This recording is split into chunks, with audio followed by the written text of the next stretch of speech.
श्लोके भक्ति कृष्णाय वासुदेवाय देवकीनन्दनाय च नन्दगोपकुमाराय गोविन्दाय नमो नमः। मूकं करोति वाचालं पङ्गुं लङ्घयते गिरिं यत्कृपातमहं वन्दे श्रीगुरुदीनतारिणं परमानन्दमाधवं श्रीचैतन्य ईश्वरं। हरे कृष्णा कृष्ण कृष्ण हरे हरे, हरे राम राम राम हरे हरे। वाञ्छाकल्पतरुभ्यः सिन्धुभ्यश्च पतितानां पावनेभ्यो वैष्णवेभ्यो नमो नमः। अनंत कोटि वैष्णव बुद्ध की जय, श्रील प्रभुपाद की जय, नरसिंहदेव भगवान की जय। ओके, హరే కృష్ణ. సో మనం వచ్చేసి ఇప్పుడు ఐదో గ్రంథంలో ఉన్నాము. దాంట్లో ఒకటోది అధ్యాయము, అది వచ్చేసి ప్రియవ్రతుని చరిత్రము అనేది చదువుకుంటూ ఉన్నాము. దాంట్లో మనకి 41 శ్లోకాలు ఉన్నాయి అని తెలుసు. వాటిని ఏ విధంగా డివైడ్ చేసుకున్నామో కూడా చెప్పుకున్నాము. సో అయితే ఈ రోజు ఏంటంటే, నిన్న మనకి 22 శ్లోకాల వరకు అయ్యాయి. సో 23వ శ్లోకం కూడా చదువుకున్న తర్వాత, ఆ తర్వాత ఏంటంటే మనకి ప్రియవ్రతుడు ఎవరిని పెళ్లి చేసుకుంటున్నారు, పిల్లలు ఎవరెవరు, ఇవన్నీ కూడా వస్తాయన్నమాట. సో అవి తర్వాత మనం ఈ శ్లోకాన్ని ఆయన ఏ విధంగా ఆజ్ఞని శిరసావహించి పరిపాలన ఎలా చేశాడు అనేది ఈ ఒక్క శ్లోకాల్లో వస్తుంది. సో 23 చెప్పుకొని నేను తర్వాత నేను ఏదైతే నితాయ సేవని మాతాజీత్ అని చెప్పానో అది చూసుకుందాం. ఓకేనా? దేవతి గోపి మాతాజీ, ఫోన్ ఉందా మీ దగ్గరలో? ఫోన్ లేదు, ఇది మన ఫోన్ ఛార్జింగ్ అవుతుంది. చూసి చదువుతారా? పెద్ద శ్లోకం చదవండి ఇది ఒకటి.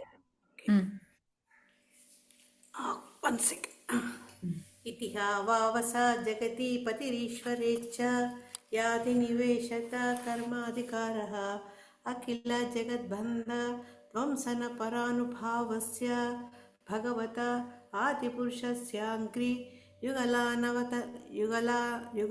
నవరతధ్యానానుభావేన పరిరంజిత కషాయాశ యోవదాతోపి మానవర్ధనో మహతాం మహీతల మనుషా శశాస అంటే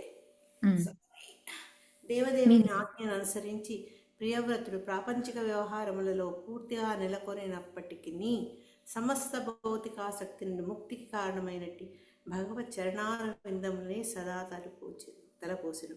భౌతిక కల్మషం నుండి పూర్తిగా విడివడిన వాడయ్యును అతను పెద్దల ఆజ్ఞను మన్నించుటకు భౌతిక జగత్తును పరిపాలించెను. Hare Krishna. Thank you Mataji. So ఇక్కడ మనకేం చెప్తున్నారు, ఎలా అయితే ప్రియవ్రతుడు బ్రహ్మ చెప్పిన దాన్ని శిరసావహించి ఆయన మనకి ఏదైతే అన్ని కూడా ఎందుకు మనం ఎట్లా ఉండొచ్చు ఏంటి అని ఎగ్జాంపుల్స్ తో ద్వారా కూడా మనము భక్తి అంటే గృహస్థాశ్రమంలో ఉన్నప్పటికీ కూడా మనం భక్తి ఎలా చేసుకోవాలి అనేది కూడా ఆయన చెప్పేసి వెళ్ళారనమాట. సో దాన్ని ఓకే అన్నారు. అప్పుడు ఇదేం చెప్తున్నారు, ప్రియవ్రతుడు ఎలాగా ఈ గృహస్థాశ్రమంలోకి దిగాడు అంటే, ఇది భగవంతుడి యొక్క ఆజ్ఞ అనేసి ఆ ఆజ్ఞను అనుసరించి అతను దానిలోకి దిగి రాజ్య పరిపాలన చేసినప్పటికీ కూడా, అంటే అది ప్రాపంచిక వ్యవహారాలు అంటే ఏంటి, ఆటోమేటిక్గా రాజకీయం అనేటప్పటికి, రాజు అయ్యేటప్పటికి మిగతా ఎన్ని విషయాల్లోనూ వెళ్ళాలి, భౌతిక విషయాల్లో అనమాట.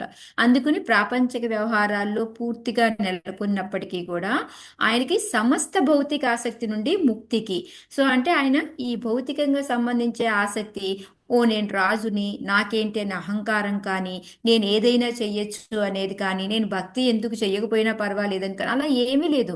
వాటన్నిటి నుంచి ఆయనకి విరక్తి అనమాట వచ్చి ఆయన ముక్తికి కారణమైనటువంటి, ఏదో మనకి బ్రహ్మ కూడా చెప్పున్నాడు, నువ్వు భగవంతుడి యొక్క పాదాలు పట్టుకొని ఆయనే ఒక కోట అనుకొని నువ్వు రాజ్య పరిపాలన చెయ్యి అని చెప్పి మనకి ముందు శ్లోకాల్లో చెప్పున్నారు. కాబట్టి అదే విధంగా ఆ భగవంతుడి యొక్క పాదాలను పట్టుకుంటాయి, ముక్తికి దారి తీస్తాయి. కాబట్టి వాటినే పట్టుకొని అతను అదే ఆలోచిస్తూ భగవంతుడి యొక్క పాదాలు పట్టుకుంటూ, ఇది నువ్వు ఇచ్చిన ఆజ్ఞ, ఇది నేను ఈ రాజ్యాన్ని పరిపాలించాలి, నేను అందుకొని పరిపాలిస్తున్నాను అనేసి భగవంతుడి పాదాలు పట్టుకొని ఆయన డ్యూటీ చేయడం మొదలు పెట్టాడు అనమాట.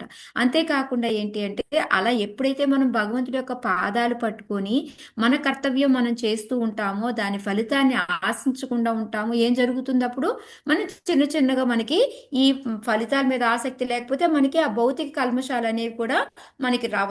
ఒక కర్మ చేస్తే కర్మకి మంచి చెడు రెండు ఉంటాయి. కానీ ఎప్పుడైతే మనం భగవంతుడికని మనం సెంటర్లో పెట్టుకొని మనం ఆ పని చేస్తాము, అప్పుడు దాంట్లో నిష్కామ కర్మ అవుతుంది. కాబట్టి ఆ విధంగా ఆయన భౌతిక కల్మషాలన్నిటి నుంచి కూడా పూర్తిగా విడిపోయాడు అనమాట. అంతేకాకుండా ఆయన ఏంచి పెద్దల ఆజ్ఞని, ఎందుకంటే అక్కడ బ్రహ్మ యొక్క మళ్ళీ వాళ్ళ తండ్రి యొక్క ఆజ్ఞని మన్నిస్తూ ఆయన భౌతిక జగత్తుని పరిపాలించాడు అని చెప్పి చెప్తున్నారనమాట. సో అంటే మన పెద్దల ఎడ గౌరవం ఉండాలి అనేది ఒక లెసన్ అనమాట ఇక్కడ అతను. సో నాకన్నా పెద్దవాళ్ళు ఎవరైనా ఉండి వాళ్ళు ఇది మంచిది, ఇప్పుడు రేవతి గోపి మాతచి లేదమ్మా ఇలా చేస్తే నీకు మంచిదమ్మా అని చెప్పి చెప్పింది అనుకో, వెంటనే మనం శిరసావహించి చెయ్యాలన్నమాట. లేదు మాతాజీ అది ఎందుకు చేయాలి అట్లాగా, నాకు లేదు మాతాజీ అట్లా అనకూడదు అనమాట. అది ఇక్కడ మనకి ఒక ముక్త పురుషులు కానీ మామూలుగా ఎవరైనా కానీ చేయాల్సిన పని ఏంటంటే పెద్దల యందు గౌరవం ఉండి వాళ్ళని చెప్పిన దాన్ని వినాలి. మళ్ళీ దీంట్లో కూడా ఉంది, వాళ్ళు ఏం చెప్పినా చెయ్యాలా అంటే ఇప్పుడు మనకి మనం భక్తిలో వెళ్తున్నాం అనుకోండి, మన పెద్దవాళ్ళు ఇప్పుడే అవసరం ఏంటి, ఈ వయసు కాదు అని చెప్తే అది వినాల్సిన పని లేదు. అది ఏంటి మనకి నిన్న చెప్పుకున్నట్టు ఆ గోల్ ఏంటి, భగవంతుడి యొక్క తృప్తి అనేది అల్టిమేట్ గోల్ అనేది అది ఉండాలి. అది ఉన్నప్పుడు మనము ఆ పని చెయ్యొచ్చు అని చెప్పి అనమాట మనకి ఇక్కడ చెప్పడం అనమాట.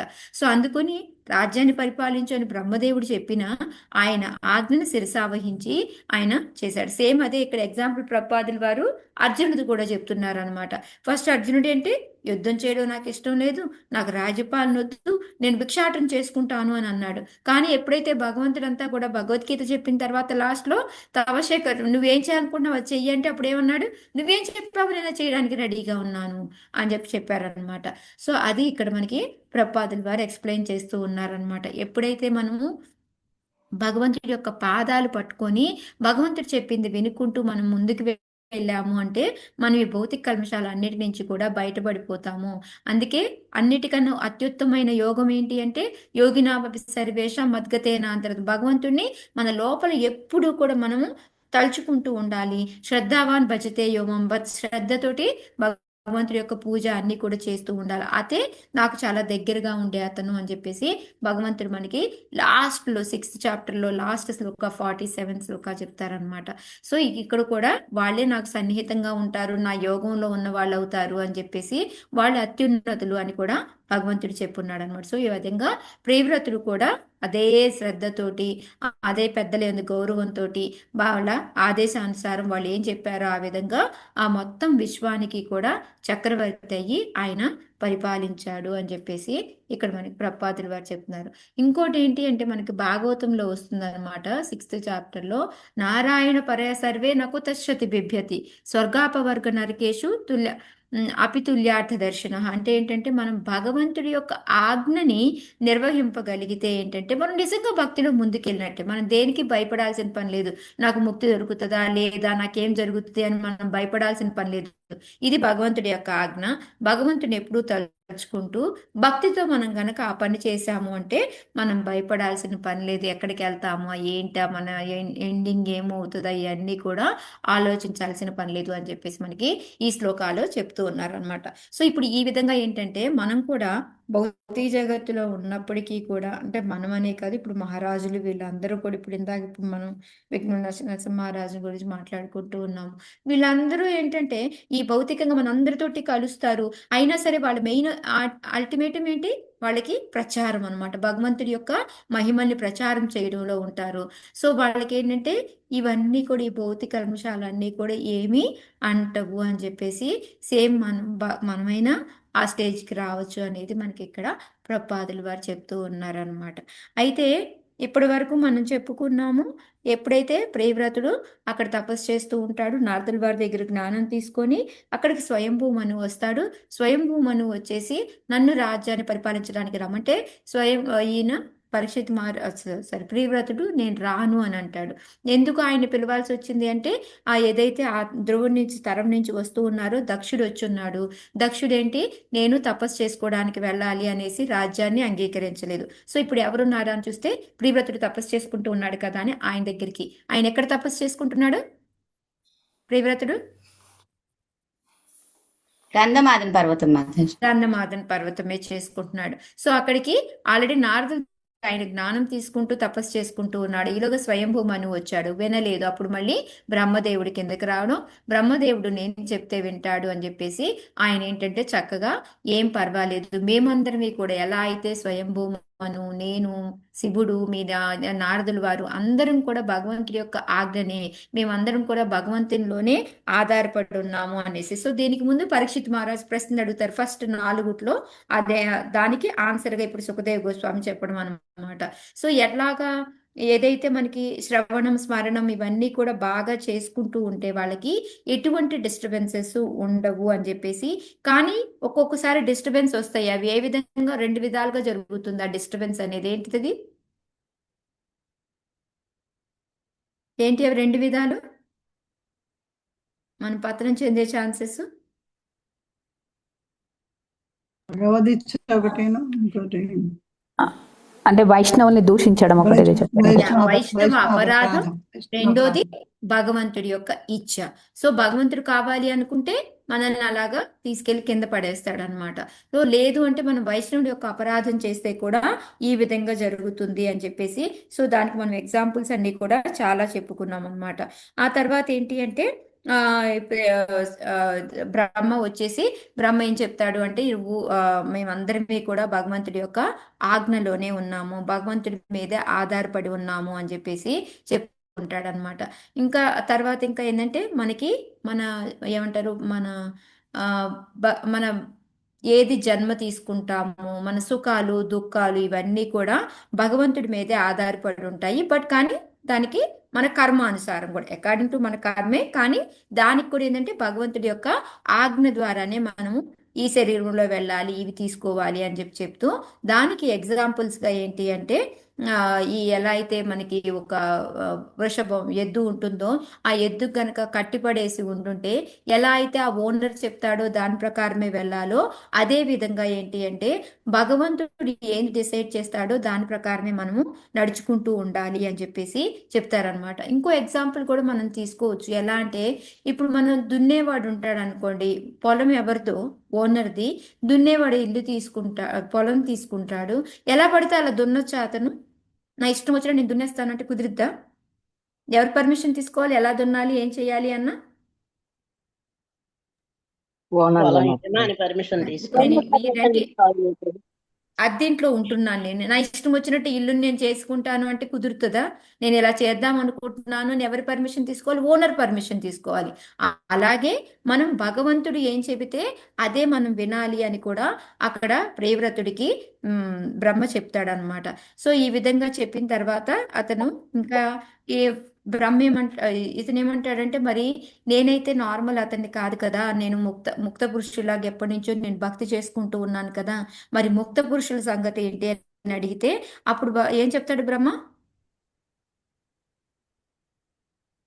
ముక్త పురుషుల గురించి ఏం చెప్పాడు? నిన్న చెప్పుకున్నాం మనం. కృష్ణ మాతాజీ, ముక్త పురుషులు వాళ్ళ కర్మానుసారం జన్మం తీసుకున్నప్పుడు కూడా వాళ్ళు చేసే ప్రతి ఒక్క పని కూడా భగవంతుడి తృప్తి కోసం భగవంతుడి మీద ఆధారపడి చేస్తారని చెప్తారు మాతాజీ. ఇంకొకటి వాళ్ళు అంటే కొంచెం కర్మ మిగిలిపోయినప్పుడు కూడా వచ్చే అవకాశం ఉంది అన్నారు. అదే వాళ్ళకి దేహం అనేది వస్తుంది. ప్రారంధ కర్మ ఏదైనా మిగిలి ఉంటే దానికోసం దేహం తీసుకుంటారు. కానీ మనలాగా ఉండరు వాళ్ళు ఎలా ఉంటారు? వాళ్ళు ఎప్పుడు కూడా భగవంతుడి యొక్క చింతన, భగవంతుడి తృప్తి కోసం పనిచేయడము అనేది వాళ్ళు చేస్తూ ఉంటారు. అందుకని అది చెప్పి వెంటనే ఆయన ఎగ్జాంపుల్ గా ఏం చెప్తాడు? ఏం ఎగ్జాంపుల్ చెప్పాడు బ్రహ్మ దానికి? జడభర్తుడి గురించి చెప్తారు కదా మాతాజీ. ఏదమ్మా? జడభర్తుడి గురించి చెప్తారు. లేదు, బ్రహ్మ ఏం చెప్పాడు? బ్రహ్మ చెప్పిన ఒక ఎగ్జాంపుల్, ఆత్మ నిగ్రహం కలిగిన వాళ్ళు పరిగ్రహం గురించి చెప్పారు. కరెక్ట్. అంతఃపురంలో పెట్టినా లేకపోతే అడవిలో పడేసినా ఎటువంటి అపకారము ఉండదు.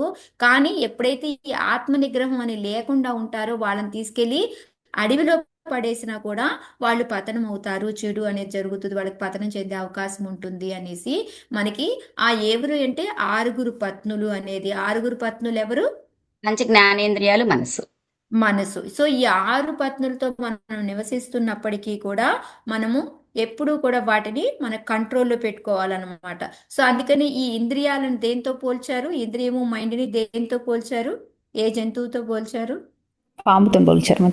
పాముతో పోల్చారు. సో పాము ఎప్పుడు మనకి భయం కలుగుతుంది? కూరలు ఉన్నప్పుడు మాత్రం. పూరితంగా ఉన్నప్పుడు కూరలు మాతాజీ. విషంతో ఉన్నప్పుడు అదే ఆ కూరలు పీకి విషం తీసేస్తే ఇంకా ఏం భయం ఉంటుంది దాంతో మనం ఎలా ఆడుకున్నా ఎక్కడున్నా ఏం చేసినా ఎలా తిరిగినా ఇబ్బంది లేదు. సేమ్ అలాగే ఇంకో ఎగ్జాంపుల్ కూడా చెప్పారు, ఎవరికైనా గుర్తొచ్చిందా? రాజు ఎగ్జాంపుల్ హరే కృష్ణ. కూడా ఇచ్చాను నేను. మహారాజు గురించి కూడా ఒకటి చెప్పారు మరి, దేహధారణలో ఉన్నప్పుడు ఇప్పుడు మన మహారాజు గురించి కూడా చెప్పారు. తను ఇది చెప్పాను మీకు, బ్రహ్మ చెప్పినవి నేను చెప్పినవి చాలా ఎగ్జాంపుల్స్ చెప్పాను, నేను బ్రహ్మ చెప్పినవి అడుగుతున్నాను. రాజు ఎగ్జాంపుల్ చెప్పాను. హరే రాజు కృష్ణాజీ. చెప్పండి అంటే మాతాజీ. ఆయన రాజు కోటలో ఉంటే బయట శత్రువులు ఉంటే ప్రశాంతంగా ఉండలేరు కదా. Exactly, thank you Mataji. Yes Mataji. So ఒక రాజు గనక కోటలో ఉండి బయట గనక శత్రువులు ఉన్నారనుకో, ఆయన తిరగడానికి ఏంటి భయం వేస్తుంది, ఎటు వెళ్తే ఏ శత్రువు వస్తాడో ఎక్కడ చంపుతాడో ఏంటో అని భయం వేస్తుంది. అదే గనక ఆయన శత్రువులందరినీ చంపేసాడు అనుకో, అప్పుడు ఏంటి కోటలోనే కూర్చోవాలి ఆయన, అక్కర్లేదు, ఎక్కడికైనా నిరాడంబరంగా తిరిగేయచ్చు అన్నమాట, భయం లేకుండా తిరిగేయచ్చు. సేమ్ అదే విధంగా ఇక్కడ మనకి ఆ బ్రహ్మ కూడా అదే చెప్తున్నాడు అనమాట. ఇవన్నీ కూడా శత్రువులు లాంటివి, వీటిని గనక గెలిచాము అంటే రాజు ఎలాగా ఫ్రీగా తిరుగుతాడో అలాగే నువ్వు రాజ్యాన్ని పరిపాలిస్తున్నప్పటికీ కూడా బిందాస్గా ఉండొచ్చు. కాకపోతే వాటిని ఎలా కంట్రోల్లో పెట్టుకోవాలి అని అంటే భగవంతుడిని ఎప్పుడు కూడా పాదపద్మాలను ఆశ్రయించి ఆయన గురించి ఆలోచిస్తూ ఇది ఆయన ఆజ్ఞ అనుకొని నువ్వు నీ డ్యూటీ నువ్వు చెయ్యి అని చెప్పేసి చెప్తారనమాట. సో అది అయిన తర్వాత ఇతను ఓకే అనేసి శిరసావహిస్తాడు. సో ఈ విధంగా మనకి ఇదంతా కూడా వచ్చిందనమాట. సో అయితే ఇప్పుడు ఆ ప్రియవ్రతుని గురించి మనం ఏమేమి లెసన్స్ నేర్చుకోవచ్చు అంటే, నేను మనకు ఎగ్జాంపుల్ కూడా చెప్పుకున్నాం, ఎంత గ్రేట్ ప్రియవ్రతుడు అంటే మనకి ఒక 4 బీట్స్ మిగిలి ఉన్నాయనుకోండి చాంటింగ్ చేస్తూ ఉంటే, అప్పుడు ఏం చేస్తాం, ఎవరన్నా వచ్చారనుకోండి గబగబా ఆ 4 చేస్తాం, అంతేకాని వదిలేసి వెళ్ళిపోవడానికి రెడీ అవుతాం. ఈ చిన్న 4 బీట్స్కే మనం, ఎందుకంటే మళ్ళీ అమ్మో ఇంకో రౌండ్ చేయాలి అనేసి.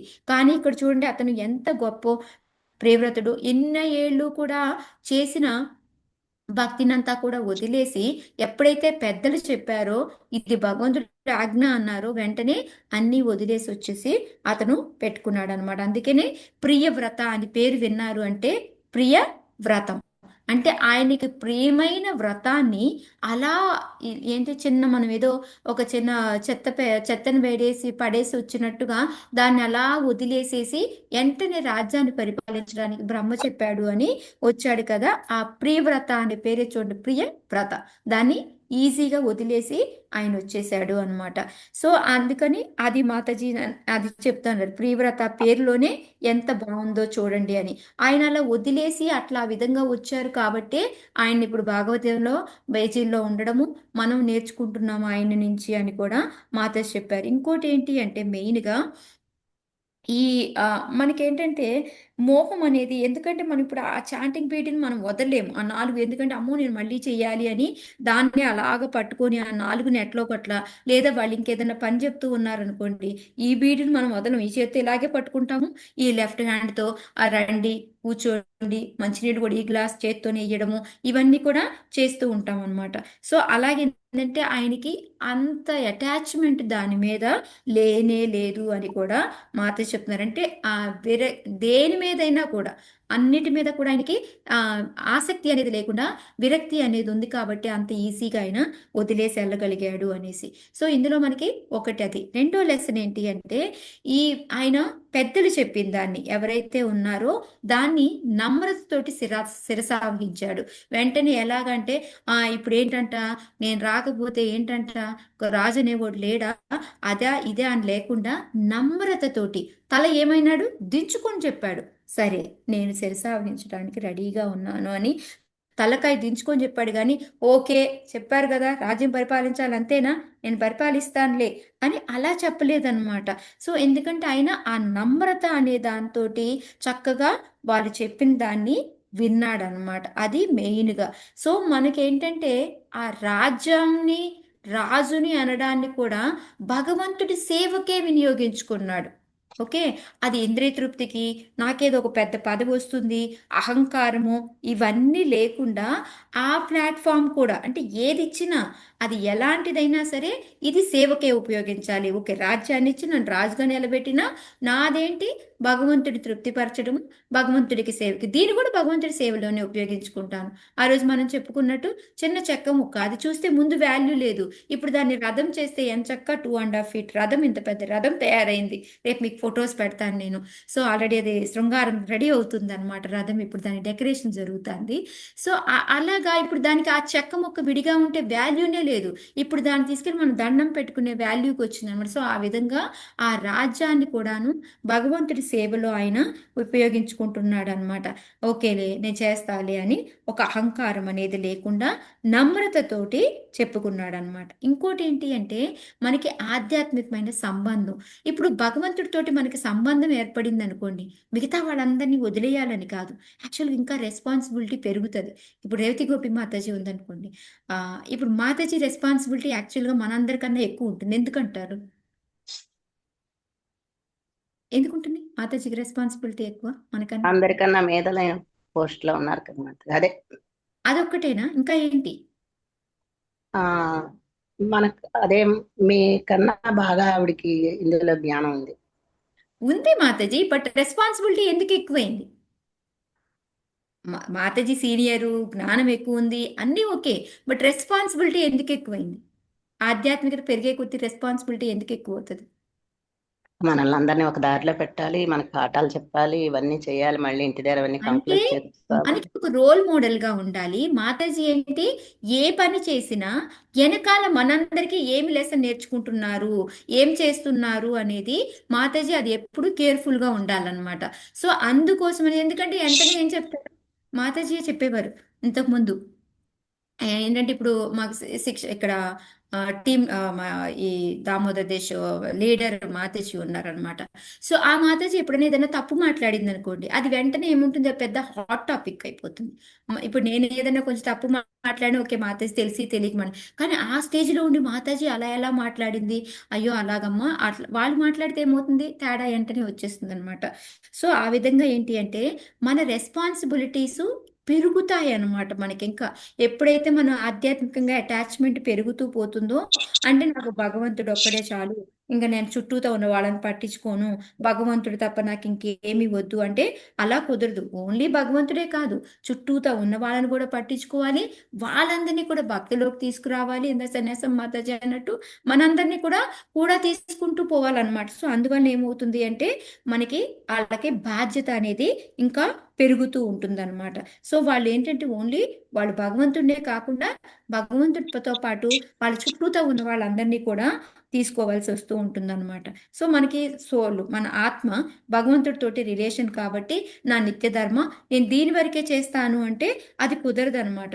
దాంతోపాటు మన చుట్టూతో ఉన్న మన చుట్టాలని వీళ్ళందరినీ కూడాను మనము ఆ దీనిలోకి తీసుకురావాలి అనేది ఇంకొక లెసన్ అనమాట. సో అందుకని మనం రెండు మెయింటైన్ చేయాలి. ఓన్లీ ఒకటే కాదు, భగవంతుడితోటే మెయింటైన్ చేసుకుంటూ నా పూజ ఏదో నేను చేసుకుంటున్నాను, నా ప్రసాదం ఏదో నేను తింటున్నాను అని కాకుండా ఆయన రాజ్యం పరిపాలిస్తూ కూడాను ఇవన్నీ చూసుకుంటూ ఉన్నారనమాట. సో ఇదంతా ప్రజలను అంతా కూడా భక్తుల్లాగా చేయడము, తీసుకురావడము నా బాధ్యత అనేసి ఆ విధంగా రెండు రెస్పాన్సిబిలిటీగా ఆయన తీసుకున్నాడు అనమాట. ఓకే మీరు చెప్పినట్టు నేను రాజ్యం పరిపాలించడానికి చేస్తాను, కానీ అది ఒక సేవలాగా చేస్తాను అని చెప్పేసి తీసుకున్నాడు అనమాట. సో ఇంకోటి ఏంటి అంటే బ్రహ్మ మీద విశ్వాసం అనమాట. ఒక అథారిటీ ఏదైతే ఉంటుందో, మనకన్నా ఇప్పుడు ఒక అథారిటీ ఉంటే ఆ హయ్యర్ అథారిటీ మీద మనకి ఎప్పుడు కూడా విశ్వాసం, నమ్మకం అనేది ఉండాలి అనమాట. ఇక్కడ ఆ విశ్వాసం చూపించాడు కాబట్టి వెంటనే అతను ఒబే చేశాడు. ఓకే నేను చేస్తాను అని చెప్పేసి ఆయన. ఇది ఎందుకు అంటే మీరందరూ కూడాను నా మంచి కోసం, మీకు తెలుసు నాకేది మంచిదో తెలుసు, దాన్ని మీరు నాకు చెప్తారు, ఆ నమ్మకం నాకు ఉంది కాబట్టి వెంటనే ఆయన ఒప్పుకున్నాడు. లేకపోతే ఏంటి అనొచ్చు కదా, ఎందుకు ఇట్లాగా నాకు ఇలా ఎందుకు చెప్తున్నారు, నన్ను ఆధ్యాత్మికంగా వెళ్ళనీయకుండా ఈ విధంగా ఏదైనా వాగ్వాదం చేశాడు ఆయన? మనకి ఎక్కడైనా వచ్చిందా? అతను చాలాసేపు వాగ్వాదం చేసి ఇలా ఇలా అని బోల్డ్ అంత చర్చలు జరిగిన తర్వాత ఒప్పుకోవడం అలా ఏమన్నా ఉందా? లేదు లేదు మాతాజీ. మాతాజీ, మనకి లేదు. ఓన్లీ అన్ని 7 8 శ్లోకాలు చెప్తాడు బ్రహ్మ, వెంటనే ఈయన ఒప్పేసుకుంటాడు. సో అందుకని ఇప్పుడు ఎక్కడైనా కూడా మన హయ్యర్ అథారిటీ వాళ్ళు ఏదైనా కూడా, అంటే ఇప్పుడు మనము మన ఇస్కాన్లో ఉన్నామంటే మన శిక్షా గురువులు కానీ, దీక్షా గురువు కానీ ఎవరైనా సరే మనకి ఏదైనా ఒక విషయం చెప్పారు అంటే అది నమ్మకంతో ఉండాలి. వాళ్ళు నా వెల్ విషెస్, నా మంచి కోరుకునే వాళ్ళు, నా కోసమే చెప్పారు, దీన్ని వినాలి అని చెప్పేసి మనం వినాలన్నమాట. సో ఒక్కొక్కసారి ఏంటంటే కాన్ఫ్లిక్ట్స్ వస్తాయి. ఇద్దరు శిక్షా గురువులు ఉంటారు. ఇప్పుడు నారదుల వారు ఒకటి చెప్పారు, బ్రహ్మచర్యంలో ఉండి నువ్వు భక్తి చేసుకో అన్నారు. ఇక్కడ బ్రహ్మ వచ్చేసి లేదు లేదు నువ్వు గృహస్థంలో ఉండి రాజ్యాన్ని పరిపాలించు అని చెప్పి చెప్తున్నారు. కానీ ఇలా ఇద్దరు ఇచ్చినప్పుడు ఇది మనకి ఇస్కాన్లో ఉంటే ఒక మాతాజీ ఒక డ్యూటీ చెప్తుంది, ఒక మాతాజీ ఒక డ్యూటీ చెప్తుంది. ఎవరిది వినాలి? ఇప్పుడు నేను అయ్యో ఇదేంటి రేవతి గోపి మాతాజీ ఒకటి చెప్తాంది, రసరాణి మాతాజీ ఒకటి చెప్తాంది, వీళ్ళిద్దరు చెరోటి చెప్తున్నారు, బాబోయ్ నేను ఏది వినాలి? హైరార్కీలో ఉన్న వాళ్ళనే వినాలి. మనం ఎవరైతే మెయిన్ ఫస్ట్ higher- చూడాల్సింది అంటే ఏంటి అంటే బుద్ధి కూడా ఉపయోగించి రెండు చెప్పారు నేను మీరు. ఎగ్జాక్ట్లీ. అంతేకాకుండా వాళ్ళిద్దరూ కూడా మనకి అల్టిమేట్ గోల్ ఏంటి? వాళ్ళిద్దరూ చెప్పేది దేనికి? ఇద్దరు కలిపి చెప్పింది ఏంటిది లాస్ట్కి? గృహస్థలాగుండి రాజ్య పరిపాలన చేస్తూ ఏం చేసుకోమన్నారు? బ్రహ్మచర్యంలో ఉండి ఏం చేసుకోమని చెప్పాడు నారదుల వారు? అల్టిమేట్ గోల్ ఏంటి ఇద్దరు చెప్పింది? భగవంతుడి కోసం భగవంతుడి యొక్క సేవ, భక్తి. అల్టిమేట్ ఏంటి? గమ్యం ఇదే, భగవంతుని ప్రీతిపరచడం, భగవంతుడి యొక్క భక్తి అనేది. సో అది ఇక్కడ ఏంటంటే వాళ్ళ మూడ్ ఏంటి, మిషన్ ఏంటి, అది తెలుసుకొని మన బుద్ధిని ఉపయోగించి ఆ టైంలో మనం మాతాజీ ఈ మాతాజీ ఇలా చెప్పింది ఇది చెయ్యొచ్చా అనేసి మనం మళ్ళీ ఆ మాతాజీనే కనుక్కొని యా ఓకే నువ్వు చెయ్యొచ్చు ఇది కూడా బాగుంది అనేసి పర్మిషన్ తీసుకొని ఇద్దరు పర్మిషన్. ఇప్పుడు ఏం చేశారు? ఎప్పుడైతే బ్రహ్మ చెప్పున్నాడో వెంటనే స్వయంభూ మనం అడిగితే నారదుల వారు ఏమన్నారు? క్యారీ ఆన్, నువ్వు చేసుకో, ఈ డ్యూటీ చేసేసుకో, వెళ్ళిపో అని పర్మిషన్ ఇచ్చు. ఆ విధంగా అన్నమాట మనం కూడా ఏం చేయాలి అంటే ఎప్పుడు కూడా మన యొక్క గోల్ ఏంటి అనేది మనం చూడాలి. వాళ్ళు చెప్పే శిక్షా గురువులు ఎవరైతే ఉన్నారో వాళ్ళ అల్టిమేట్ గోల్ మూడు అనేది సేమా కాదా అనేది చూసుకొని అది భగవంతుడికి తృప్తిపరిచేదే గోల్ అయితే వాళ్ళది పాటించడం. ఇద్దరిది సేమ్ గోల్ అయితే మళ్ళీ వాళ్ళతోనే డిస్కస్ చేసి ఏ పని చేయాలో దాన్ని చేయడం అనేది లెసన్ అన్నమాట. సో ఇప్పుడు ఇస్కాన్లో ఉన్నాము అనుకోండి, మనకి ఎన్నో రకాల కోడ్స్ మీరు చూస్తే ప్రభుపాదుల వారి కోడ్స్ 100 రకాలు ఉంటాయి అన్నమాట. సో మీరు అందులోకి వెళ్ళి ఇప్పుడు ఒకళ్ళని అడిగామనుకోండి, ఒకళ్ళు చెప్తారు అసలు పుస్తక వితరణ చేశాము అంటే మహారాజుకు ప్రభుపాదికి ఎంత అంటే ఆయన బ్లడ్ అంతా కూడాను మరిగిపోతుంది, ఆయనకి ఎంత తృప్తిని కలిగిస్తుందో అది. సో అందుకని పుస్తక వితరణే చెయ్యాలి అని అంటారు. కొంతమంది పుస్తక వితరణ తీసుకుంటారు. సో ఇంకొకళ్ళు ఉన్నారు అనుకోండి, వాళ్ళేం చెప్తారు, లేదు లేదు ప్రభుపాద టెంపుల్స్ బిల్డ్ చేయమన్నారు, అందుకు ఎన్ని కోట్స్ ఉన్నాయో దాని మీద, సో అలా చేస్తే నేను ఇంకా యంగర్ అయిపోతాను, నేను ఇంకా చాలా చిన్నవాడిని అయిపోతాను, నాకు ఇంకా ఎంతో ఆనందం వస్తుంది, తృప్తి వస్తుంది అని చెప్పారు, అందుకని లేదు లేదు టెంపుల్సే బిల్డ్ చేయాలా అని. కొంతమంది అంటారు లేదు లేదు ప్రభుపాదుల వారికి గోసేవ అంటే చాలా ఇష్టము, గోసేవే చేయాలి అని అంటారు. సో కొంతమందికి ఫార్మ్ కమ్యూనిటీ, మనము వ్యవసాయం చేయాలి అని చెప్తారు. సో ఇలాగ మనం చూసుకున్నామంటే ఇస్కాన్లో మనకి 100 రకాల కోడ్స్ ప్రభుపాదులకు నచ్చేవి 100 ఉంటాయి అన్నమాట. సో అప్పుడు మనం ఏం చేయాలి? అందరు చెప్పినవి ఫాలో అవ్వలేము కదా. మన స్వభావ రీత్యా మనం ఏది చేయగలము, మన గురువుని అడిగి, దీక్షా గురువుని అడిగి ఆయన పర్మిషన్ తీసుకొని ఆ పని చేయాలి అనమాట. అంతేకాని అన్నీ మనం చేయలేము. మన స్వభావ రీత్యా ఏది అనేది, ఇప్పుడు ఆయన క్షత్రియుడు కాబట్టి ఆయన ఏం చేశాడు, ఓకే బ్రహ్మ వచ్చి చెప్పాడు, ఓకే నేను రాజ్యం పరిపాలించాలి అని నారదుల వారి పర్మిషన్ తీసుకొని ఆయన వెళ్ళిపోయాడు అనమాట. అంతేకాని ఇప్పుడు పుస్తక వితరణ అంటే మా ప్రభుపాదుల వారికి ఇష్టము, పుస్తక వితరణ చేసే వాళ్ళే గొప్ప, అలా ఏం కాదు, మిగతా అన్నీ కూడా తుడిచిపెట్టుకోవడమే, ఏముంది వెళ్తావు మెంబర్షిప్ తీసుకుంటావు, డబ్బులు కలెక్ట్ చేసుకుంటావు అంటే అది ఎలా కుదురుతుంది? ఇప్పుడు ఆ మెంబర్షిప్ తీసుకుని డబ్బులు కలెక్ట్ చేయకపోతే పుస్తకాలు ఎక్కడి నుంచి ప్రింట్ చేస్తావు నువ్వు? పుస్తకాలు ఎలా అమ్ముతావు నువ్వు? టెంపుల్స్ కట్టలేదనుకోండి, జనాలు అసలు ఎలా వస్తారు, ఎక్కడ అట్రాక్ట్ అయిపోతారు? సో ఇలాగేంటంటే ప్రతిదీ అక్కడ ఒక క్లీనింగ్ చేయడమా, బాత్రూములు కడగడమా, లేకపోతే చెప్పుల దగ్గర ఉండడమా అనేది ఎటువంటిది అనేది లెక్క కాదు. అక్కడ ఏంటిది మెయిన్ ఇంపార్టెంట్? సేవ. సేవ ఇంపార్టెంట్. అంతేకాని అది ఏ సేవ, అగో చూడు మహారాజుకి దగ్గరలో ఉండే సేవ వాళ్ళకి ఇచ్చారు, భగవంతుడి దగ్గరికి వెళ్ళి ఆఫరింగ్ చేసే సేవ వాళ్ళకి ఇచ్చారు, నాకేమో చెప్పుల దగ్గర ఇచ్చారు. సో ఇది కాదు, మన స్వభావ రీత్యా మనకి ఏది తగ్గుతుందో అది మనకి వాళ్ళు ఇస్తారనమాట. దాన్ని యాక్సెప్ట్ చేయడమే. మన మూడు ఎప్పుడు ఏంటి, ఎక్కడ చేసినా అది సేవ భగవంతుడికి వెళ్తుంది. భగవంతుడి తృప్తి కోసము ఇదనమాట. సో ఆ విధంగా మనం ఎంతో నమ్రతతోటి ఉండాలి. సేమ్ అది మనకి ఇక్కడ ఆ విశ్వాసంతో మన పెద్దవాళ్ళు అథారిటీ వాళ్ళు ఏదైతే చెప్తారో ఆ విశ్వాసంతో మనము దాన్ని పాటించాలి అనేది మనము ప్రియవ్రతుడి ద్వారా మనం నేర్చుకుంటున్నాం అనమాట.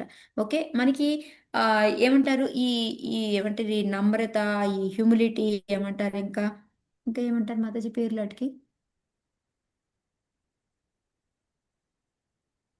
నాకు రావట్లేదు. సరెండర్ అని మాతాజీ.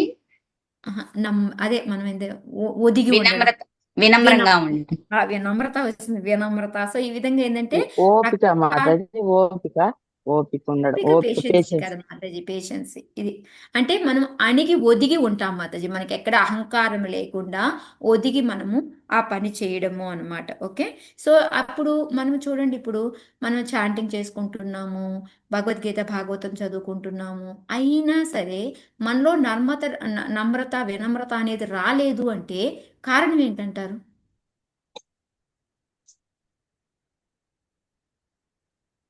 అది రావట్లేదు అంటే శ్రద్ధ నివృత్తి జరగలేదని. అజ్ఞానం. అంటే ఎక్కడో ప్రాపర్ గా లేదు, మనం అదే చేసేది ప్రాపర్ గా లేదు, ఎక్కడో అర్థం. జరుగుతుంది.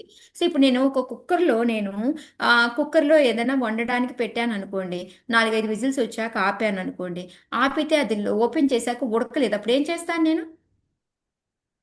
వెలిగించాలి.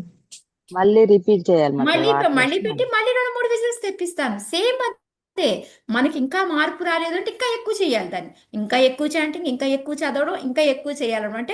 అంత రాటు తేలి ఉన్నాం, దాన్ని మనం తొడవడానికి ఆ కొంచెం సరిపోవట్లేదు అనమాట, పెంచాలి. ఓకే, 16 రౌండ్లు సరిపోలేదా, ఇంకొక 4 రౌండ్లు పెంచు. గంట చదువుతున్నావా, 2 గంటలు పెంచు. సో ఈ విధంగా ఏంటంటే మనం ఇంకా చేతో ఇంకా దర్పణ మార్జనం.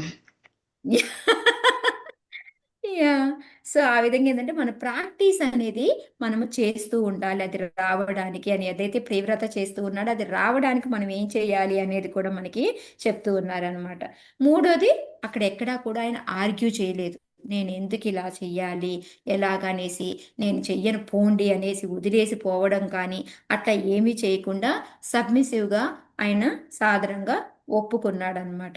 సో ఆ లెసన్ ఒకటి మనం తీసుకోవాలి. నెక్స్ట్ ఏంటంటే నాలుగోది, మనం ఎప్పుడైతే మన పై వాళ్ళు ఉంటారో, సుపీరియర్స్ వాళ్ళు ఉంటారో, వాళ్ళ గైడెన్స్ని ఎప్పుడూ కూడా మనం తీసుకుంటూ ఉండి, అది కూడా ఎలాగా, వాళ్ళు తీసుకొని వాళ్ళ హంబుల్గా అనమాట, ఎంతో వినమ్రతతోటి వాళ్ళ దగ్గర తీసుకుని తూచా తప్పకుండా మనము పాటిస్తూ ఉండాలి. ఎలా అయితే బ్రహ్మ ఏవేవైతే చెప్పి వెళ్ళాడో యాజ్ ఇట్ ఈస్గా, ఇప్పుడు మనం చదివాం కదా, అంతా కూడా ఆయన చెప్పినట్టే భగవంతుడి పాదాశ్రయం తీసుకున్నాడు, రాజ్యాన్ని పరిపాలించాడు, ఎక్కడా కూడా భౌతిక కల్మషాలు అనేవి లేకుండా, నేనే రాజుననే అహంకారం లేకుండా పరిపాలించాడు అనమాట. సేమ్ అదే విధంగా ఆ సుపీరియర్ మనకి పెద్దవాళ్ళు ఏదైతే గైడెన్స్ ఇస్తారో దాన్ని మనము నమ్రతతోటి దాన్ని తీసుకొని దాన్ని ఆచరించాలి అనేది మనకి చెప్తూ ఉన్నారనమాట.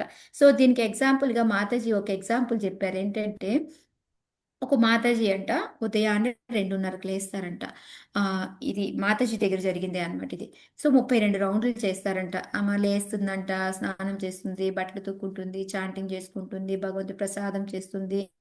సో ఈ విధంగా ఆమె కార్యక్రమాలు చేస్తూ చేస్తూ చేస్తూ ఆ 32 రౌండ్స్ చేసి పడుకునేటప్పటికి 12 ఏమవుతుందంట. మళ్ళీ 2:30కి మళ్ళీ లేసిపోతుందంట. సో ఇదంతా వినిన తర్వాత మాతాజీ వెళ్ళేసి, మాతాజీ మనము సేవ అనేది మనకి మన ఒక లిమిట్ పెట్టుకొని మనం ఎట్లా చెయ్యాలి అని ఏదో చెప్పబోతున్నారంట. ఇంకా మాతాజీ పూర్తిగా కూడా చెప్పలేదంట. వెంటనే మాతాజీ అలా కాదు మాతాజీ, 32 రౌండ్లు చేసి నేను ఈ జన్మలోనే భగవంతుడి దగ్గరికి వెళ్ళిపోవాలి మాతాజీ, లేకపోతే చాలా కష్టం మాతాజీ అని చెప్పేసి అన్నారంట. సో వెంటనే మాతాజీకి, బాబోయ్ ఇప్పుడు నేను కనుక ఏం చెప్పినా ఇది ఒక అపరాధం లాగా అయిపోతుంది, సో ఎందుకు వచ్చిందిలే అని చెప్పేసి మాతాజీ వదిలేసి ఊరుకున్నారంట.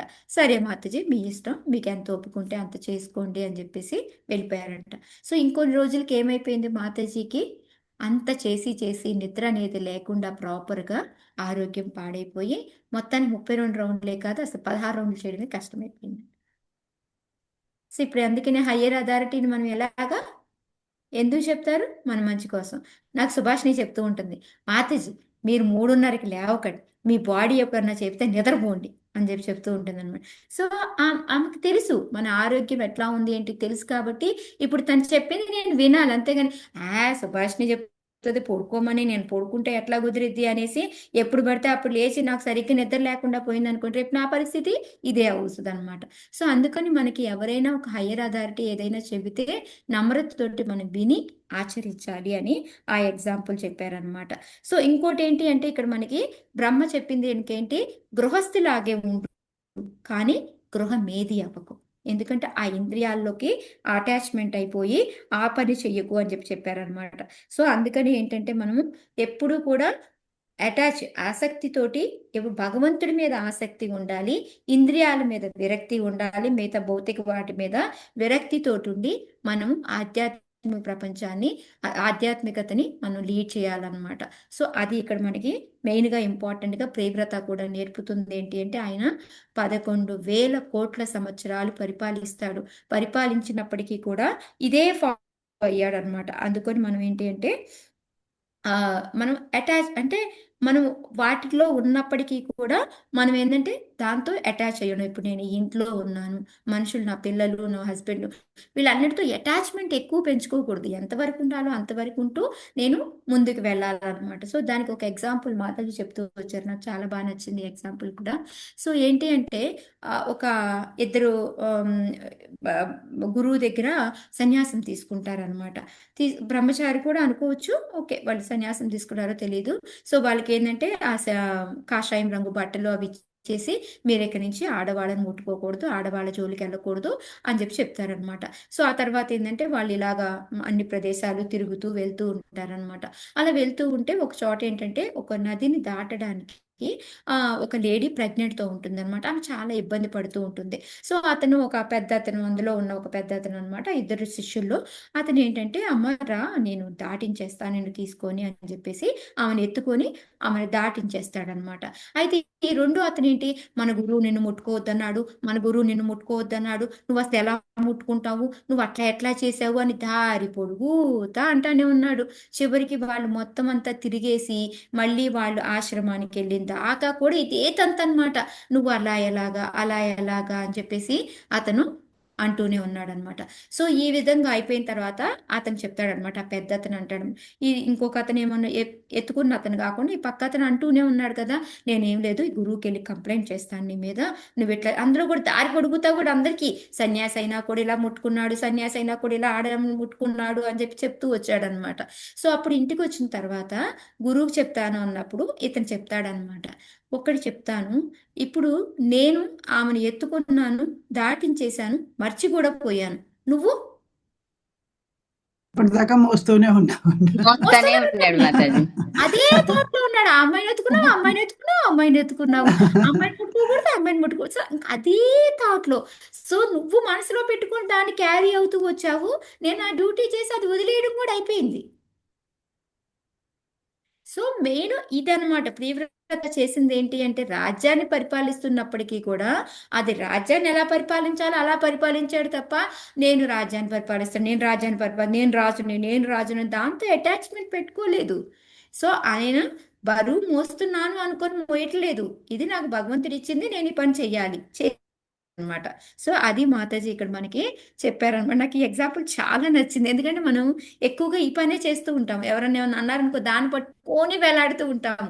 వాళ్ళు అనింది ఒకసారి, కానీ మనము జీవితాంతం గుర్తుపెట్టుకుంటాం దాన్ని, బ్యాగేజ్ అసలు వదలకుండా నెత్తి మీద పట్టుకుని మోస్తానే మన ఉంటుంది నెత్తి మాతాజీ. మీద. సో అందుకే ఎప్పుడు మన గౌరాంగ దర్శన్ ప్రభు అనుకుంటే ఒక లెక్చర్లో చెప్తూ ఉంటారనమాట, రాధేశ్యామ్ ప్రభు, మనకు గుర్తులేదు వీళ్ళిద్దరిలో ఎవరు లెక్చర్లో విన్నాను నేను. ఎట్లా అంటే మనం ఎలా అంటే ఇప్పుడు ఒక రాళ్ళు చాలా విలువైనవి అని చెప్పారనుకో, అతను బ్యాగ్ వేసుకొని వెళ్తా ఉంటాడు అది చాలా భారంగా ఉంటుందన్నమాట.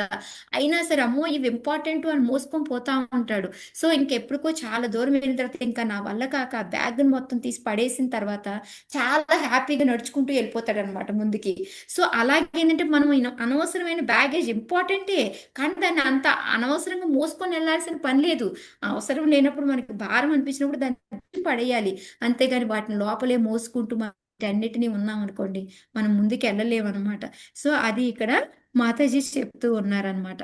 సో మనం ఏంటంటే మెయిన్గా ఈ ఇస్కాన్లో కూడా మనము ఇందులోకి వచ్చిన తర్వాత మనం ఏం చేస్తాము అంటే మనం ఎందుకు చేస్తున్నాము, ఓకే, ఎలా చేస్తున్నాము అని తెలుసు, ఓకే కాదు ఏమి చేస్తున్నాము, ఎలా చేస్తున్నామో తెలుసు, ఎందుకు చేస్తున్నాము అనేది కూడా మనం ఎప్పుడు కూడా మన మైండ్లో పెట్టుకోవాలి అన్నమాట. ఇప్పుడు ఏమి అంటే 16 రౌండ్లు చేయాలి, 4 రెగ్యులేటివ్ ప్రిన్సిపల్స్ మనం పాటించాలి, ఇవి ఓకే. ఎలా చేయాలి అని అంటే ఏముంది, తులసి మాల తీసుకుంటాము, చాంటింగ్ ఇలా చేయాలి, ఉల్లిపాయలు వెల్లుల్లిపాయలు తినకూడదు, లేకపోతే జోదం ఆడకూడదు, ఇవన్నీ మనము తెలుసు. ఎందుకు ఎందుకు చేయకూడదు? ఏమో, ఇస్కాన్లో అందరు ఏ చెప్తారు ఏ చేస్తాం. ఇదా ఎందుకు అంటే ఇస్కాన్లో హరినామం చేయమని చెప్తున్నారు, అందుకే చాటింగ్ చేస్తున్నా నేను. 4 రెగ్యులేటరీ ప్రిన్సిపల్స్ ఫాలో అవ్వమన్నారు, నేను ఫాలో అవుతున్నాను. సో మనం ఆ వై, ఎందుకు అనేది మనము తెలుసుకొని ఆ పని చేయాలి. ఇప్పుడు నేను రాజ్యాన్ని పరిపాలించమని చెప్తున్నారు, ఎందుకు చెప్తున్నారు? దానిలో ఉండి కూడా భక్తి చేసుకోవచ్చు కాబట్టి నీకేమీ అవ్వదు అని చెప్పి నాకు చెప్పారు. అలాగే మనకి ఇప్పుడు ఎందుకు ఈ కలియుగానికి హరే కృష్ణ మహామంత్రమే భగవంతుని చేర్చగలిగేది ఇదే, ఇలా అని ఎందుకు చెయ్యాలి అనేది తెలుసుకొని మనము ముందుకెళ్ళాలి. కానీ మనకి ఏంటంటే మనకి ఏం చెయ్యాలి తెలుసు, ఎలా చేయాలి, ఎందుకు చేయాలి అనేది తెలియదు అనమాట. అక్కడే మనకి మెయిన్గా ప్రాబ్లం వస్తుంది. సో దానివల్ల ఏమవుతుంది, నేను ఇన్ని చేస్తున్నాను అని అహంకారం అనేది మనలో వస్తూ ఉంటుంది అనమాట. సో ప్రియవ్రతుల్లాగా మనం ఏంటంటే నమ్రతతో ఉండాలి, పెద్దవాళ్ళు చెప్పిన దాని మీద మనకి విశ్వాసం అనేది ఉండాలి, వాళ్ళ మీద నమ్మకం విశ్వాసంతో ఉండి నమ్రతతో దాన్ని పాటించాలి. వాళ్ళు గైడెన్స్ మనకి ఏదైతే ఇస్తారో దాన్ని యాజ్ ఇట్ ఈస్గా మనము తీసుకుంటూ ఉండాలన్నమాట. అప్పుడు మనకి ఎటువంటి ప్రాబ్లము మనకి రానే రాదు. మనం ఈ భౌతిక ఆలయంలో ఉన్న మనం మొత్తం జనాల మధ్యలో పడి ఉన్నా కూడా మనకి ఎటువంటి ఇబ్బంది రాదు అనేది మనం ఈ ప్రియవ్రతం నుంచి మనం నేర్చుకోవాల్సిన మెయిన్ లెసన్స్ అనమాట. కానీ మనం చాంటింగు, ఈటింగు ఏది చేస్తున్నా కూడా ప్రతిదీ కూడా భగవంతుని తలుచుకుంటూ భగవంతుడి కోసమే మనం చేస్తున్నాము అనేది చేయాలి అనమాట. మన ఇంద్రియ తృప్తి కోసం కాదు అనేది మనం దీని ద్వారా. సో అందుకని మనకి ఎప్పుడు మెజరింగ్ స్కేల్ లాగా ఒకటి పెట్టుకొని ఎందుకు చేస్తున్నాను ఈ పని, ఓకే ఇప్పుడు నేను బట్టలు కొనుక్కోవడానికి ఎందుకు, బట్టలు నీకు రియల్గా అర్జెంటా, అవసరమా అని మనం ఒక మెజరింగ్ స్కేల్ మనమే అడిగి చేసుకుంటూ వెళ్ళాలి. మేము భక్తి వైభవ చేసేటప్పుడు నాకు హరిలీలా ప్రభు చెప్పారనమాట. అందరికీ చెప్పారు, నాకు అని కాదు, సారీ. అక్కడ మనం ఏం చేస్తాము అంటే మనకి కంఫర్టబిలిటీకి ఒక గీత గీసుకుంటాం అనమాట. సో దీని వరకే మనం చేస్తూ ఉంటాం, ఆ పరిధిని పెంచడానికి వెళ్ళాం, ఎందుకంటే కంఫర్టబుల్గా ఉంటుంది అనమాట.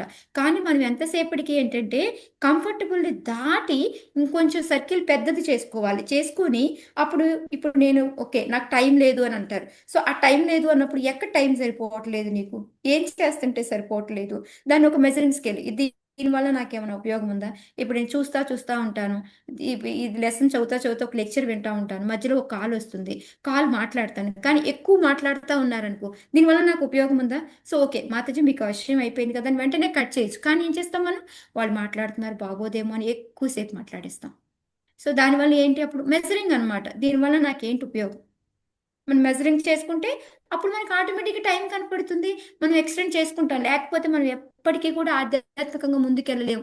మనం ఆ పరిధిని ఆ మెజరింగ్ స్కేల్ పెట్టుకోలేదనుకోండి, మనం ఎప్పటికీ కూడా ఆ కంఫర్ట్ లెవెల్లో ఉండి చేస్తూ ఉంటే ముందుకే వెళ్ళలేము. ఇది నాకు అప్పుడు భక్తి వైభవాలు ఉన్నప్పుడు హరిలీలా ప్రభు వాళ్ళు ఆయన క్లాస్లో చెప్పారనమాట, అది నాకు బాగా గుర్తుండిపోయింది. సో ఇప్పుడు మాతాజీ ఏంటంటే ప్రియవ్రత అనే పేరుకు వచ్చేసి ఆమె ఒకటి పి అంటే ఆర్ అంటే ఎలా అయితే స్పెల్లింగ్ ఉందో దానికి యాక్రోనిమ్ అనమాట. ఒక్కొక్క లెటర్కి ఒక్కొక్క అక్షరానికి ఆయన చేసే పనుల్ని మాతాజీ ఎక్స్ప్లెయిన్ చేశారనమాట. సో అది చెప్తాను. పి అంటే pleasing Krishna, hour ultimate goal. So ఎప్పుడైనా సరే ప్రియవ్రతుడు ఏమనుకున్నాడు, ఆయన చివరికి అంతిమ లక్ష్యము, అంతిమ గోల్ ఏంటి అంటే భగవంతుడిని తృప్తిపరచడమే అనేది అనుకొని చేశారనమాట. నెక్స్ట్ వచ్చేసి ఆర్ వచ్చేసి రెస్పెక్ట్ మల్టిపుల్ అథారిటీస్. ఇప్పుడు రకరకాల వాళ్ళు ఉంటారు, వాళ్ళందరినీ కూడా మనం గౌరవించాలి. అంతేకాని చిచి నువ్వు ఈ చిన్న పని చేస్తున్నావు, నువ్వే పెద్ద పని చేస్తున్నావు, నాకు బ్రహ్మచర్యం తీసుకోమన్నాడు ఆయనే గొప్ప, నువ్వేం గృహస్థాలకు వెళ్ళను, నువ్వేం గొప్ప అనేసి అట్లా కాదు. ఆయన రెస్పెక్ట్ అనమాట, వాళ్ళందరికీ గౌరవం ఇచ్చాడు అనమాట. నెక్స్ట్ వచ్చేసి ప్రియా కదా, అనమాట.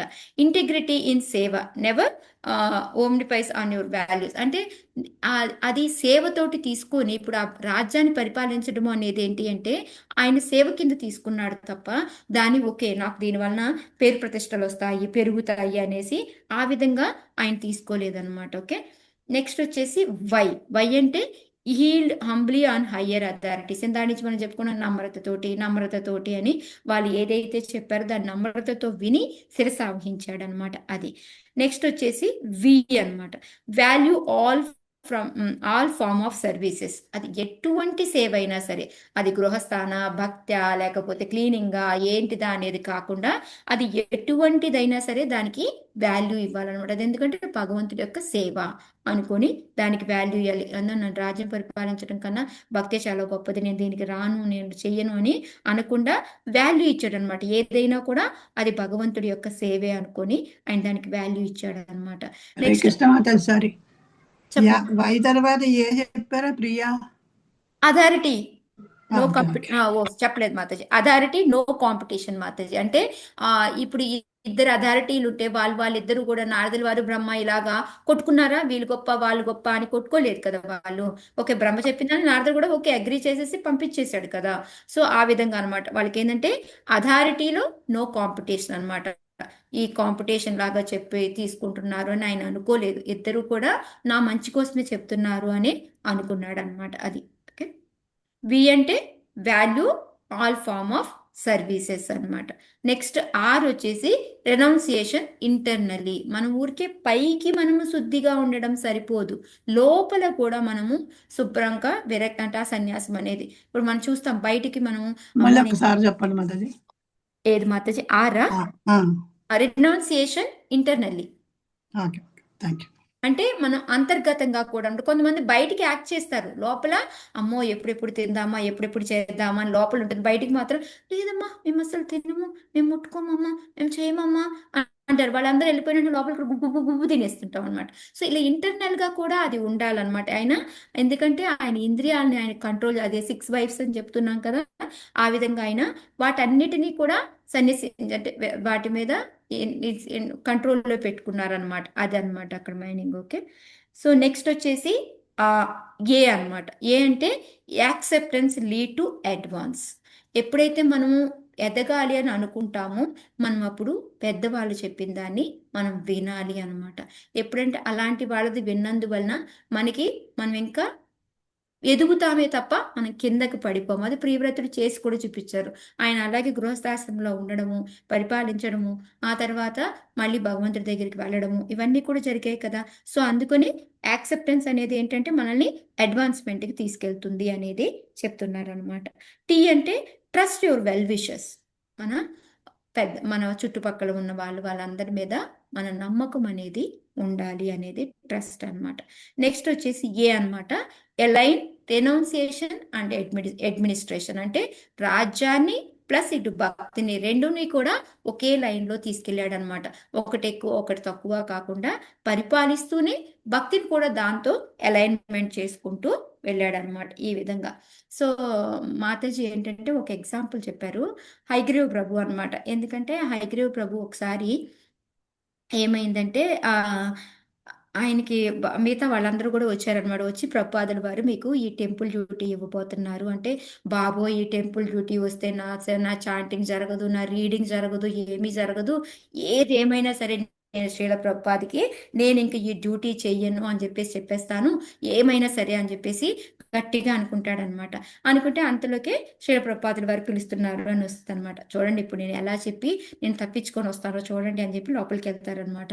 లోపలికి వెళ్ళిన వెంటనే ఇంకా ప్రిపేర్ అవుతూ ఉంటాడు మహారాజ్. ఏంటి ప్రభుపాదుల వారు అడుగుతారు ఈ టెంపుల్ ప్రెసిడెంట్ తీసుకోవాలా అనేసి, వెంటనే నో చెప్పేయడమే కదా అనేసి రెడీగా ఉంటారనమాట. అయితే శ్రీల ప్రభుపాదుల వారు అడుగుతారు, ఏంటి అడుగుతారు,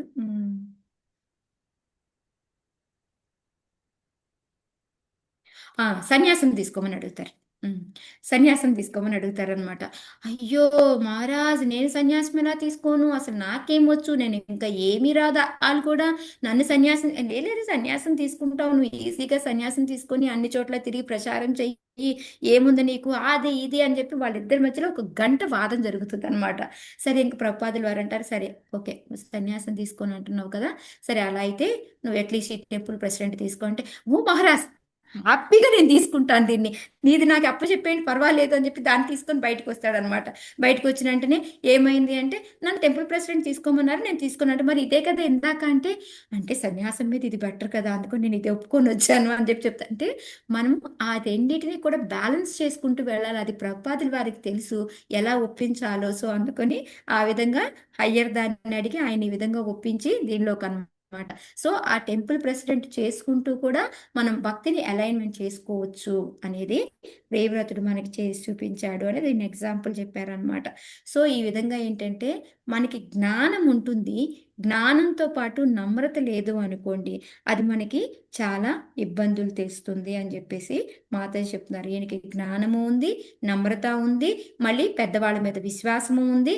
ఇవన్నీ ఉండటం వల్ల ప్రియవ్రతకి ఎటువంటి ఇబ్బంది లేకుండా అన్నీ జరిగిపోయాయి.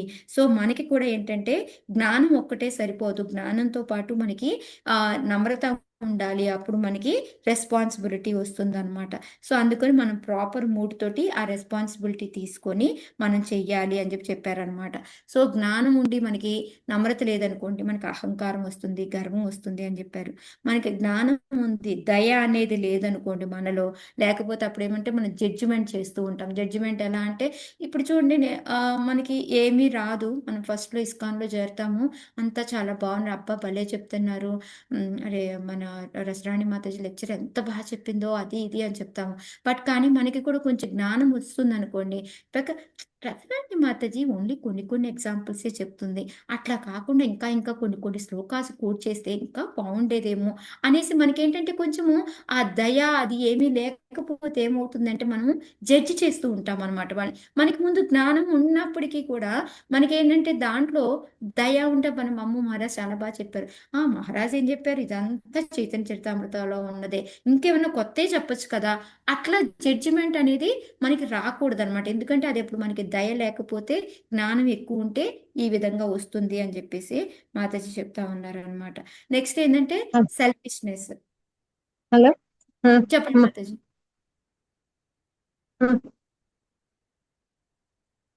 సో తర్వాత ఏంటంటే మనకి సెల్ఫిష్నెస్ అన్నమాట.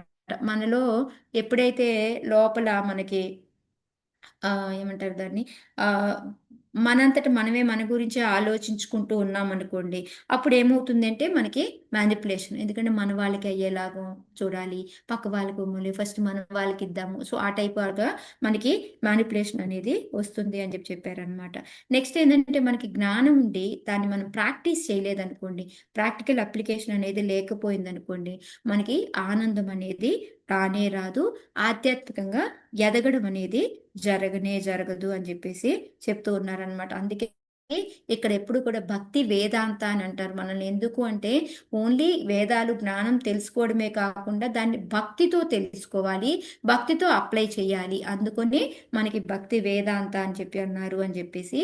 సో అంతేకాకుండా ప్రియవ్రతుడు ఇంకోటి ఏంటంటే ఈశ్వరేచ్ఛ, భగవంతుడు అనుకున్నాడు కాబట్టి, భగవంతుడు ఆజ్ఞ వేశాడు కాబట్టి నేను డ్యూటీ చేయాలి అని ఆయన చేసుకున్నాడు. సో ఈ విధంగా ప్రియవ్రతుడి గురించి మాతాజీ లెక్చర్ చెప్పారు. హరే కృష్ణ.